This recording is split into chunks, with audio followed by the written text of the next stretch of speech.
And now the Trump administration is responding to the second fatal shooting this month of an American citizen in Minneapolis at the hands of a federal agent. The Secretary Noem said, no one who wants to be peaceful shows up at a protest with a firearm that is loaded with 2 full magazines. That is not a peaceful protest, and you do not get to touch law enforcement. You do that anywhere, this FBI is going to be leading the charge to arrest those. FBI Director Kash Patel just got destroyed on Fox News, and what happened to him is absolutely devastating for Trump's entire power structure.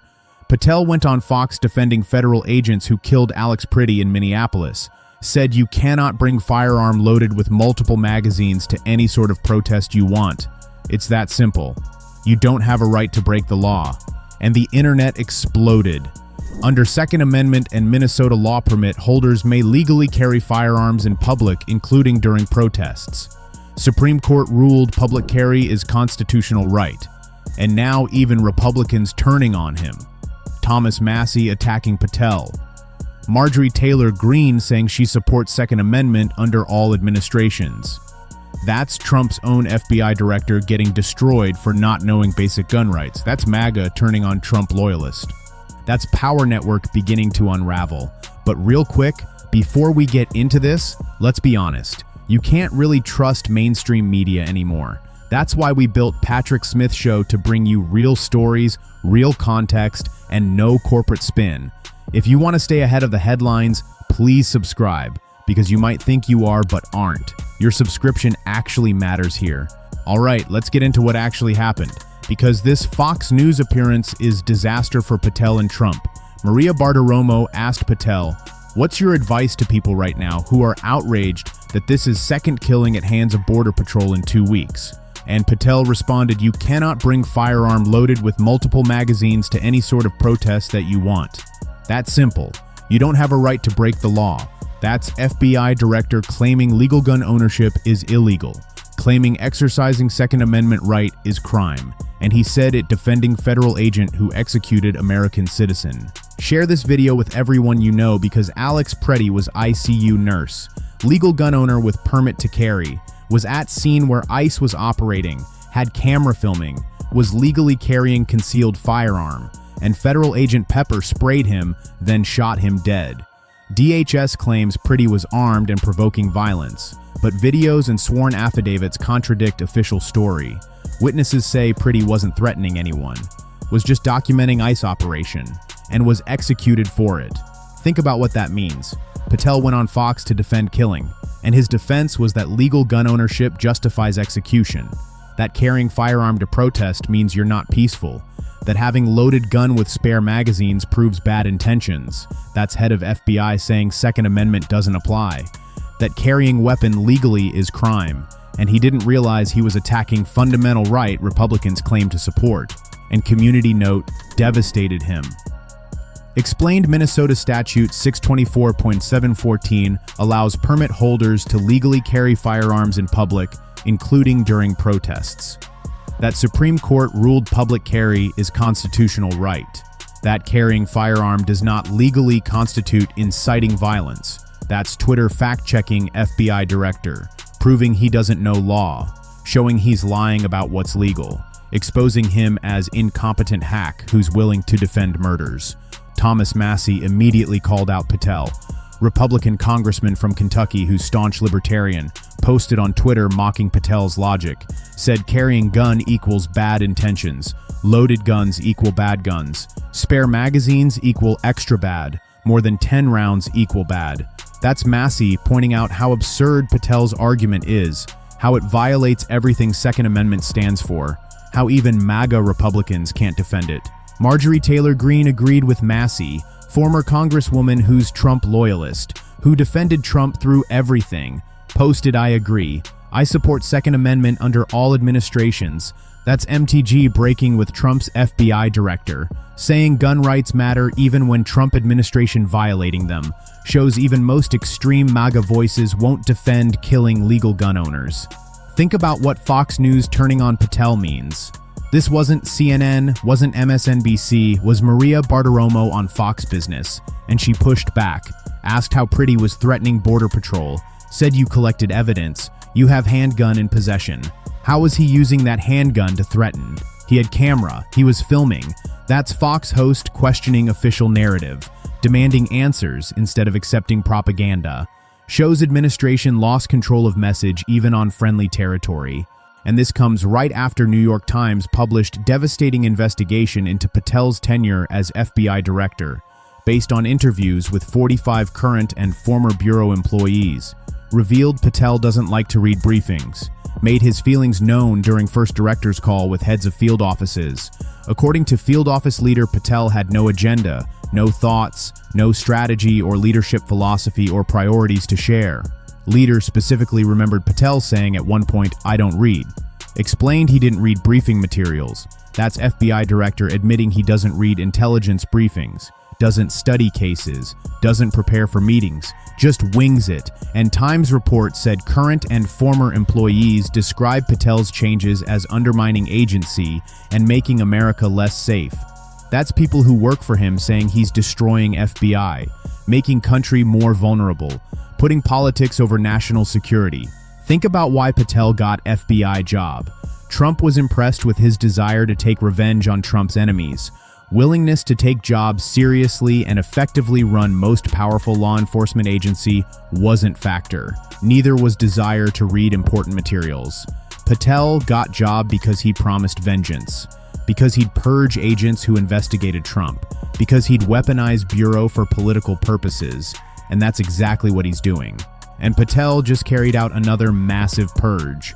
Forced out field office leaders and senior agents connected to 2 criminal investigations of Trump. Special agent in charge in Atlanta removed. Acting assistant director in charge of New York field office removed. Former special agent in charge in New Orleans, who had moved to different job, also ousted. As many as 6 agents in Miami forced out over connection to FBI search of Mar-a-Lago. That's FBI director firing agents for doing their jobs, for investigating classified documents case, for following evidence where it led. Make sure you're subscribed to Patrick Smith Show because FBI Agents Association said it's improper to fire FBI agents in absence of evidence of misconduct or other proper cause. But that hasn't stopped Patel. Association represents over 14,000 active and retired special agents. Said in November that Patel was imposing chaos on Bureau, that he disregarded law and launched campaign of erratic and arbitrary retribution, that his antics created conditions making American public less safe. Some previously fired agents are suing Patel, including Brian Driscoll, who had been acting director before Patel was confirmed by Senate. Federal lawsuit alleges Patel knowingly broke law when he fired senior FBI executives at behest of White House and under pressure from Trump allies. That's former acting director suing current director for illegal firings, for political purges, for destroying FBI from within. Think about pattern of Patel's firings. Work on cases related to criminal investigations into Trump. Fired. Work on January 6 cases. Fired. Refused to needlessly humiliate former director. Fired. Took knee during racial justice protest in 2020. Fired. Patel previously fired dozen agents who knelt during George Floyd protests. Not for misconduct, not for violating policy, for exercising First Amendment right to peaceful protest. That's FBI director punishing constitutionally protected speech. And purge came hours after former special counsel Jack Smith testified on Capitol Hill. Smith defended his approach to investigation into whether Trump worked to overturn 2020 election. Defended approach to probe into Trump's handling of classified documents after leaving office. Republican lawmakers lashed out at Smith regardless, accused him of political bias, and Trump called on Attorney General Pam Bondi to investigate Smith while hearing was ongoing. That's president demanding prosecution of prosecutor who investigated him. Patel also told conservative news outlet he's committed to removing anyone from FBI who was involved in authorizing payments to confidential sources, involved in identifying people who rioted at Capitol on January 6th. That's FBI director promising to fire agents who investigated insurrection, who worked on bringing rioters to justice, who did their jobs protecting democracy, all because Trump wants revenge. Think about what Patel posted on Twitter defending purges. Said people ask why I said old FBI was disease temple. This is what corruption looks like when it thinks no one is watching. Posted photo of trophy celebrating Arctic frost investigation. Said I disbanded CR-15 and removed corrupt actors involved. So when legacy media cries that President Trump's FBI fired people and made sweeping changes, I have one response. You're damn right we did. That's FBI director bragging about political purge, admitting he's destroying FBI on Trump's orders, celebrating revenge. Arctic frost was investigation into efforts to overturn 2020 election, into Trump's attempt to steal presidency, into January 6th attack on Capitol. And Patel calls agents who worked that case corrupt actors, calls investigating crimes against democracy corruption, while he's the one weaponizing FBI for political vengeance. That's projection, that's authoritarian playbook. That's exactly what Trump accused Democrats of doing. Share this with everyone because this purge is without precedent in modern history of Bureau. Raises questions about whether Trump administration trying to turn nation's most powerful law enforcement agency into instrument of presidential whim, into personal protection racket, into political weapon. And MS Now's Ken Delanian noted this was exactly thing Trump baselessly accused opponents of doing. Now he's actually doing it, and Patel is executioner. Think about what happens when FBI becomes Trump's personal army, when agents are fired for following evidence, when investigations are killed for political reasons, when loyalty to president matters more than loyalty to Constitution. That's end of rule of law, that's descent into authoritarianism, that's America becoming banana republic where leader controls justice system, and Patel's incompetence making it worse. Doesn't read briefings, has no strategy or priorities, obsessed with social media instead of national security, uses FBI private jet to see singer girlfriend, more concerned about image than effectiveness. Times report tagline said current and former FBI employees say Patel's changes are undermining agency and making America less safe. That's professionals warning country is in danger, that FBI is being destroyed, that Americans are less protected because of Patel's leadership. Patel's background shows why he's unqualified. Was public defender, then worked at Justice Department. Left to become senior aide to Devin Nunes. Was primary author of Nunes' memo alleging FBI officials abused surveillance powers. Memo was widely criticized as misleading.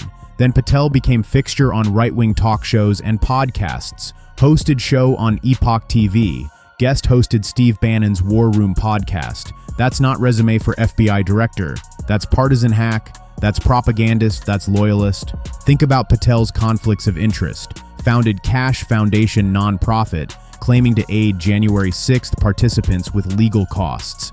Sells merchandise branded as KAH. According to Trump media filing, worked for Trump as paid national security advisor. Was listed as director of Trump Media and Technology Group. Described promoting QAnon-adjacent accounts on Truth Social as intentional business decision to capture audiences. That's FBI director who promoted QAnon conspiracy theories, who aided January 6 rioters, who worked for Trump's company. All massive conflicts. Make sure you're subscribed to Patrick Smith Show, because in 2024, Russian filmmaker Igor Lopatinok, associated with Russian government, paid Patel $25,000 to appear on 6-part series All the President's Men, The Conspiracy Against Trump on Tucker Carlson Network. That's FBI director taking money from Russian-linked filmmaker, appearing on Russian propaganda, while running FBI. That's compromise.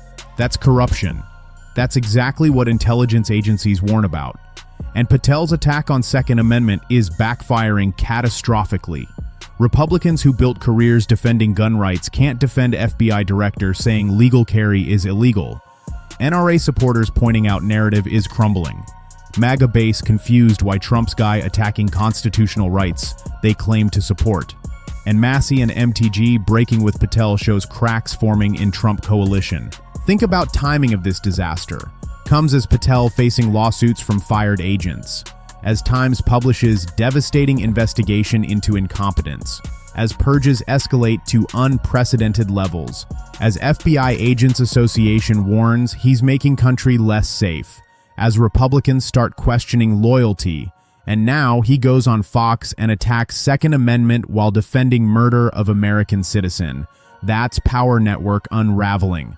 That's Trump's enforcer losing support. That's beginning of end. This story continues. Stay tuned.